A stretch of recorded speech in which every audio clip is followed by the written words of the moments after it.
In 1930 in USA, two brothers, Dick and Morris, moved to California to realize their golden American dream of hitting the golden jackpot. They started theater, they tried many other ideas, they were not so successful. But in 1937, they hit upon a good idea of opening the dining restaurants. By that time in the US, cars culture was coming, people used to drive, and this idea of dine-in restaurant where people can order from their car hops and go to the window, get the food on the tray in their car delivered, uh, was a hit. And they changed certain things in their menus, and after that it was a successful idea. By 1950 their annual revenue reached $400,000. So whether they really hit the golden jackpot, everybody will say yes, and I will say no. Good evening, Toastmasters. Just now, I have told the story of Mr. Dick and Morris, and if in that time in the US, if you have gone, you would have seen some of those restaurant or dining restaurant which Mr. Dick and Morris McDonald have opened.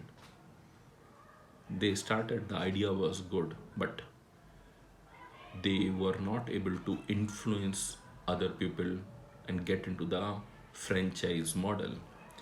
In 1954, another gentleman, Mr. Ray Kroc, met them. Mr. Ray Kroc used to sell milkshake, and he met the brothers. He saw a good business proposition here. He had a vision of how to take this forward, and he was able to influence many other people to buy this franchise and make it successful. In 1961, Mr. Ray brought the exclusive right of this, and by 1960, he opened more than 100 restaurants in the franchise model. He was able to influence many other people to take the franchise, and yeah, now we know we have more than 21,000 outlets of McDonald's in more than 100 countries. So yeah, Mr. Dick and Mr. Morris started, they have a good idea, but their success was limited.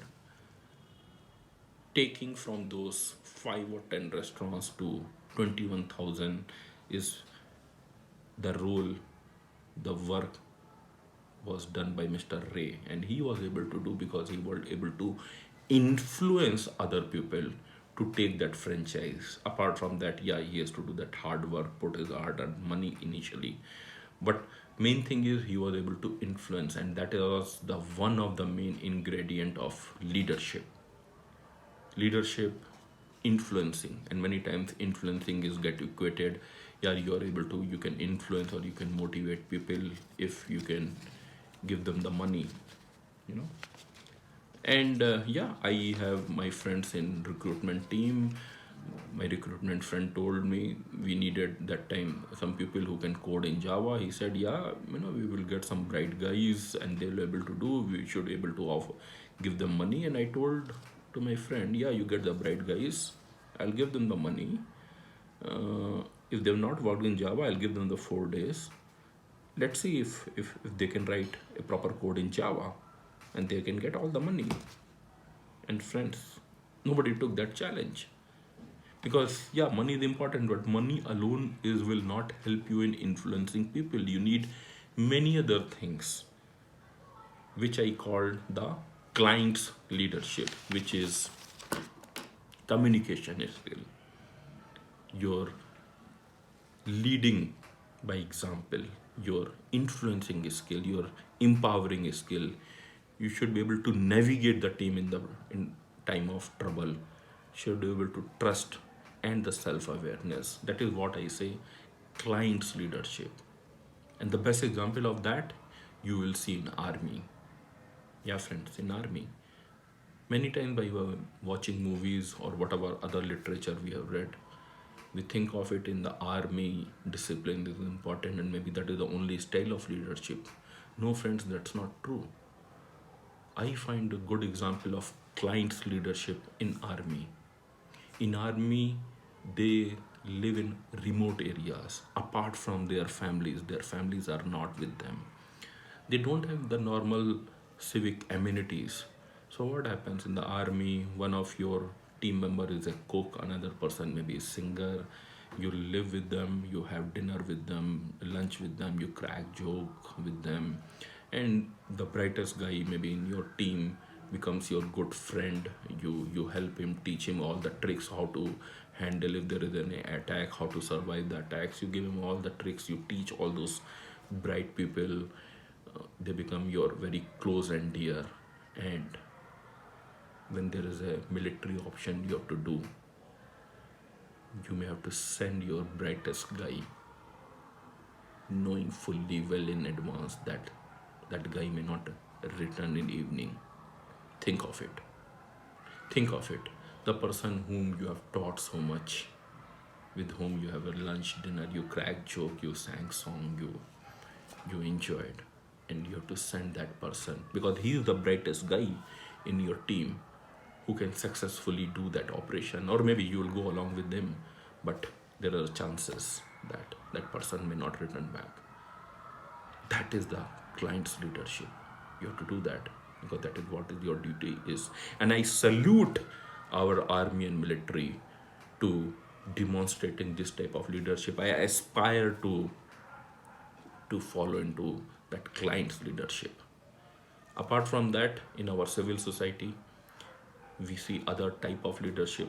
One is structured leadership, where things are defined, the steps are defined, and the result is known. So we see that in our project work. When the client has to go live, you know these many days are there, this is the work which need to get done. It has to get done by so many people in so many days, and if it get done properly, you just follow the maybe the factory model, and you achieve and go live happens. So that things work when this structural leadership, when team is highly motivated, there is things are no ambiguity is there, no flexibility allowed, and you follow that, you achieve the result. Another type of leadership is participative leadership. That helps when things are ambiguous. You don't know how to handle. The example of that is when we got hit upon on this COVID-19. Nobody knew how to handle this pandemic. So what we did, we gathered all our team members, asked them what we should do because none of us has handled this type of situation. We asked for the ideas, how do we make our do our work, move forward, working from home, what all the challenges they may be facing, what else can be done. And this is the participative leadership where you collect idea and everybody buys into that idea and keep on coming with the new ideas, and you implemented with the collective leadership. One more style is servant leadership. This leadership is style is when you don't have a direct control on the team members. One of the example is Toastmasters. Uh, and in this leadership style, you create the fertile ground so that new leaders get born, new ideas comes out. Uh, as I said, one example is Toastmaster. Another example can be if you are taking over a group where already people are there, maybe more experienced than you have to be servant leader because though you are the senior most person, or with the position wise you are the senior most person, but people will not listen to you if you are not able to help them. You have to act as a servant to them so that they achieve success, and you have to listen to them. You should you should self awareness. You should teach them, and they should be able to succeed, and you help them from behind in achieving their full potential, making a fertile ground and achieving them full potential and the success. So that is what is the servant leadership.